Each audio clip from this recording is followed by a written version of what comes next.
जय हिंद जय भारत। क्या हाल है आप सभी की। उम्मीद करते हैं सब अच्छे होंगे, बढ़िया होंगे, अपने अपने घर में मौज काट रहे होंगे। तो विजय माल्या के बारे में तो आपको पता ही है कि भारत के बैंकों का पैसा लूट कर वो भाग गया और अब यहाँ पर वो रहता है यूनाइटेड किंगडम में और उसके प्रयास किए जा रहे हैं कि उसका प्रत्यर्पण इंडिया में हो जाए। लेकिन वही मसला है ना कि भारत की जेलों की हालत इतनी ज़्यादा ख़राब है और यहाँ पर यूके को भी ऐसा लगता है कि अगर हम यहाँ पर विजय माल्या का प्रत्यर्पण कर देंगे तो उसकी हालत और ज़्यादा ख़राब हो जाएगी, यानी कि ह्यूमन राइट का जो है ना इशू वो आ जाएगा। तो इसी वजह से यहाँ पर काफ़ी ज़्यादा देरी हो रही है, लेकिन कोशिश यहाँ पर की जा रही है कि जल्द से जल्द यहाँ पर विजय माल्या का जो प्रत्यर्पण है वो इंडिया में करा दिया जाए। लेकिन अब एक और विजय माल्या जैसा इंसिडेंट हुआ है, लेकिन यहाँ पर वो इंडिया में नहीं हुआ है, अमेरिका में हुआ है। और उसमें यहाँ पर एक इंडियन सीईओ शामिल है जिसने यहाँ पर 500 मिलियन का फ्रॉड कर दिया है लोन का, और उसने यहाँ पर अपने आप को बैंकरप्सी भी के लिए भी जो है ना एक अप्लाई कर दिया है कि हम यहाँ पर बैंकरप्ट हो गए हैं। और उसने यहाँ पर 500 मिलियन, यानी कि अगर मैं यहाँ पर $1 अगर 90 रुपये का जोड़ूँ, वैसे ऊपर नीचे होते रहते हैं रेट, तो $1 अगर मैं 90 रुपये का जोड़ूँ तो 4500 करोड़ रुपए का फ्रॉड यहाँ पर उसने कर दिया है अमेरिका में। और उसका नाम आ रहा है बंकिम ब्रह्म भट्ट का। और ये जो है ना एक इंडियन ओरिजिन के सीईओ हैं।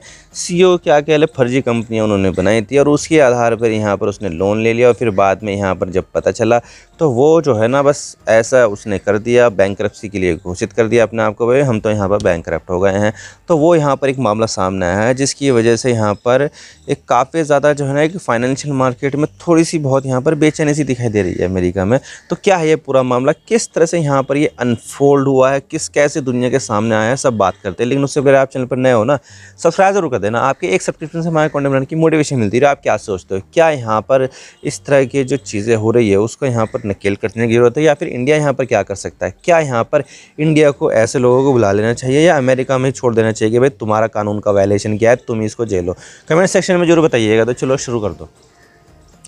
तो देखिए यहाँ पर ये है बंकिम ब्रह्म भट्ट। अब ये जो है ना बंकिम ब्रह्म भट्ट अमेरिका में रहते हैं, इंडियन ओरिजिन के एक सीईओ हैं। सीईओ क्या यहाँ पर उन्होंने जो है ना फर्जी कंपनियां बनाई हैं जिसके एवज में उन्होंने यहाँ पर फर्जी इनवॉइस दिखाए हैं और फर्जी यहाँ पर जो है ना रेवेन्यू स्ट्रीम दिखाई है कि भाई हमारे पास पैसा आ रहा है, आप हमें यहाँ पर लोन दे दो तो आपका जो लोन है वो सिक्योर रहेगा। अगर कभी भी यहाँ पर फ्रॉड की स्थिति हुई तो हमारे पास ये बिल्स है, ये एसेट्स है, इससे आप यहाँ पर अपने लोन की भरपाई कर सकते हो। तो इस तरह की यहाँ पर उसने फर्जी कंपनियाँ बनाई।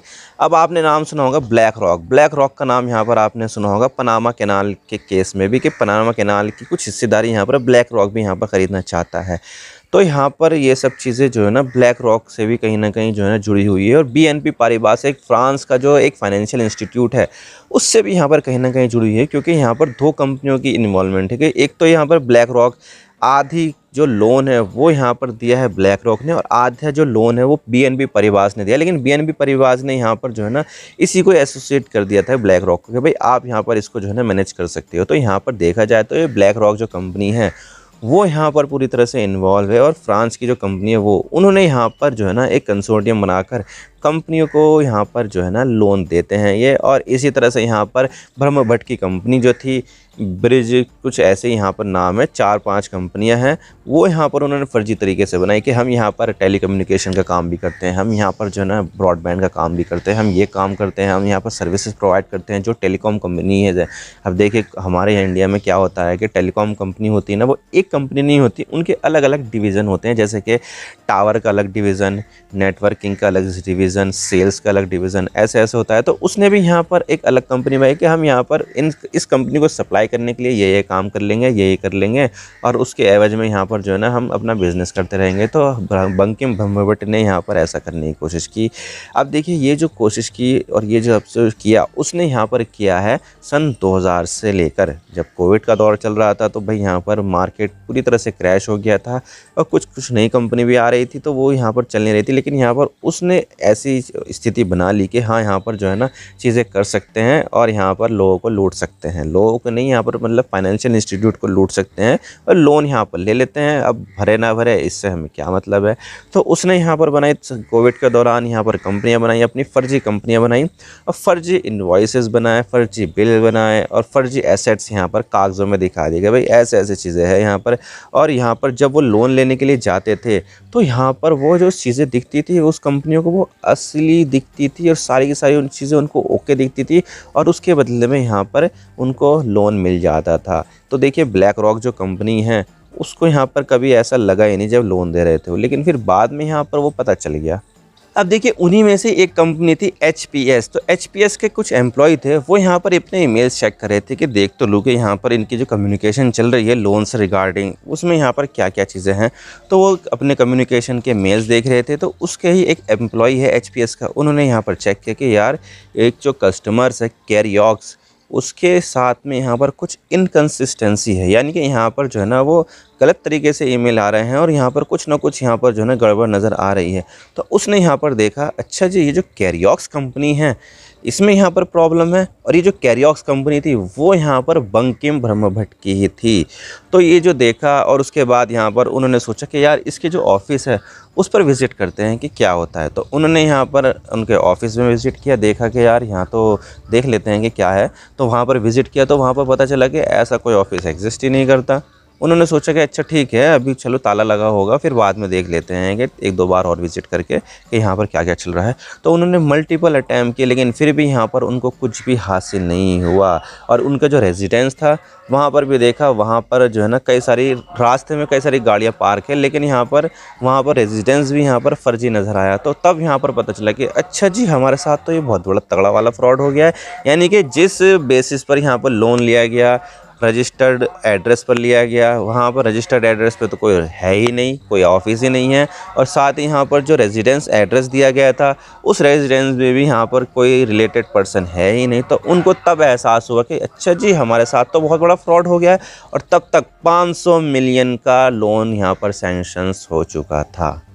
और जब पता चला कि यहाँ पर हमारे साथ फ्रॉड हुआ तो उन्होंने सारी की सारी चीज़ देखनी शुरू करी कि अच्छा ये कंपनी कैसी है, अच्छा इसके जो रिसीवेबल्स है वो क्या क्या हैं, बिल्स क्या क्या है, एसेट्स क्या क्या है।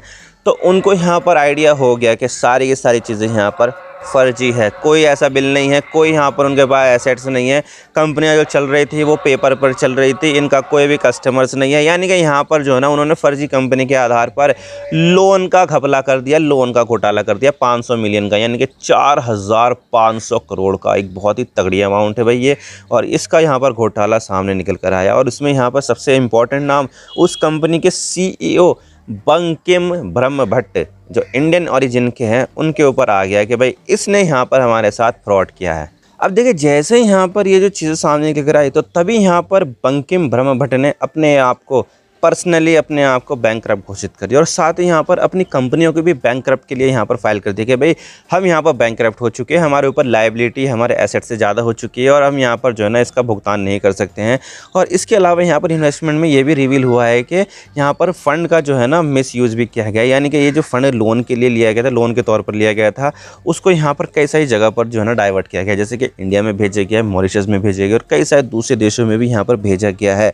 तो तब यहाँ पर पता चला कि यार ये जो है ना बहुत तगड़ा वाला नुकसान हो गया है। और अब यहाँ पर कर भी क्या सकते हैं, क्योंकि उसने यहाँ पर अपने आप को बंकिम ब्रह्मभट्ट ने अपने आप को पर्सनली बैंकरप्ट के लिए फ़ाइल कर दिया, साथ ही अपनी कंपनियों के भी बैंकरप्ट के लिए फ़ाइल कर दिया है। लेकिन अब सवाल यहाँ पर ये आ जाता है कि बंकिम ब्रह्मभट्ट कौन है। तो बंकिम ब्रह्मभट्ट यहाँ पर अपने आप को, भाई लोग तो इतना जानते नहीं है, लेकिन अपने आप को एक बहुत ही तगड़ा वाला जो है ना प्रोफेशनल बताता है कि भाई मैंने इसमें भी काम किया है, मैंने उसमें भी काम किया है, मेरा 30 साल का एक्सपीरियंस है। लेकिन यहाँ पर अभी उसकी जो लिंक्डइन प्रोफाइल है वो डिलीट हो चुकी है। एक हाँ यहाँ पर बंकई ग्रुप नाम से एक जो है ना एक कंपनी है, उसके CEO तो ये बताए जाते हैं, उसी के अंडर में कई सारी कंपनी आती है। तो बंकई ग्रुप ने यहाँ पर उसको बर्थडे पर कॉन्ग्रेचुलेट किया था, लेकिन उसके बाद से यहाँ पर जो है ना कुछ भी ऐसी एक्टिविटी देखने को ही नहीं मिली, ना ही यहाँ पर ऐसी उनकी कोई हाल चाल पूछने को आया, ना ही कुछ ऐसी खबर है। अब यहाँ पर सवाल आता है कि ये जो बंकिम ब्रह्मभट्ट है वो कहाँ पर है। तो देखिए बंकिम ब्रह्मभट्ट की तलाश यहाँ पर अमेरिका की पुलिस कर रही है, लेकिन यहाँ पर वो है ही नहीं। उनके बारे में ये बताया जाता है कि अपने आप को बैंकरप्ट घोषित करने से पहले ही उन्होंने अमेरिका छोड़ दिया और अब यहाँ पर बताया जा रहा है कि वो इंडिया आ चुके हैं। इंडिया में कहाँ पर है ये भी नहीं पता। तो अगर यहाँ पर ऐसा कुछ हो जाए तो हो सकता है कि हमें यहाँ पर उनकी तलाश शुरू करनी पड़ेगी, भाई देखो यहाँ पर कहाँ है बंकिम ब्रह्मभट्ट। और उसके बाद यहाँ पर हमें शायद हो सकता है कि आने वाले समय में अमेरिका को प्रत्यार्पण करना पड़ेगा। देख लीजिए ये रहा आपका अपराधी, ले जाइए आप और उसको जो भी ट्रायल वायल करना है वो करिए। तो ऐसा हो सकता है भाई, भारत के सामने भी यहाँ पर मुश्किलें आ सकती है, क्योंकि इससे यहाँ पर कहीं ना कहीं दोनों देशों के बीच में जो संबंध है वो ख़राब हो सकते हैं कि भाई अभी हमारा जो संबंध है वो वैसे अच्छा नहीं है, लेकिन फिर भी अगर यहाँ पर हमने अगर एक भगोड़े को अपने अंदर शरण दी तो तब यहाँ पर अमेरिका से संबंध और ज़्यादा बिगड़ सकते हैं। और ऐसे में यहाँ पर जो डोनाल्ड ट्रंप है वो हो सकता है कि और ज़्यादा टैरिफ लगा दे, क्योंकि छोटी छोटी बातों पर वो टैरिफ लगा देते हैं, तो हो सकता है कि यहाँ पर वो और ज़्यादा टैरिफ लगाए। तो भारत के लिए यहाँ पर सही तो यही होगा कि उसको यहाँ पर पकड़ कर प्रत्यर्पण कर देगा, वे देख लो ये रहा तुम्हारा अपराधी, ले जाओ इसको। लेकिन अगर यहाँ पर वो आती है रिक्वेस्ट अमेरिका की तरफ से तो तभी यहाँ पर करे तो बेहतर है, लेकिन यहाँ पर अगर ना करे तो तब क्या करे जाए। तो तब भी यहाँ पर देखा जाए तो नज़रबंदी यहाँ पर कर दें या फिर उनके ऊपर आई ज़रूर रखी जाए कि क्या हो सकता है क्या नहीं। तो अब देखने वाली बात होगी कि आगे क्या होता है क्या नहीं। लेकिन हाँ, ये इंडियन ओरिजिन के सीईओ है, उन्होंने यहाँ पर अमेरिका में तो घपला किया ही किया है, ये तो बात यहाँ पर इन्वेस्टिगेशन से साबित हो रही है। अब देखने वाली बात होगी कि आगे क्या होता है इन्वेस्टमेंट में, क्या यहाँ पर इन्वेस्टिगेशन और आगे जाती है या फिर यहाँ पर उसको दोषी साबित करेगा, ये तो आने वाला वक्त ही बताएगा। आई होप आपको सारी बातें समझ आ गई। वीडियो थोड़ा सा पसंद आया लाइक जरूर कर देना, और चैनल बने हो तो चैनल को सब्सक्राइब जरूर कर देना। आपके एक सब्सक्रिप्शन से मैं आपको की मोटिवेशन मिलती है। Thank you for watching. अरे time god bless you all, now signing of.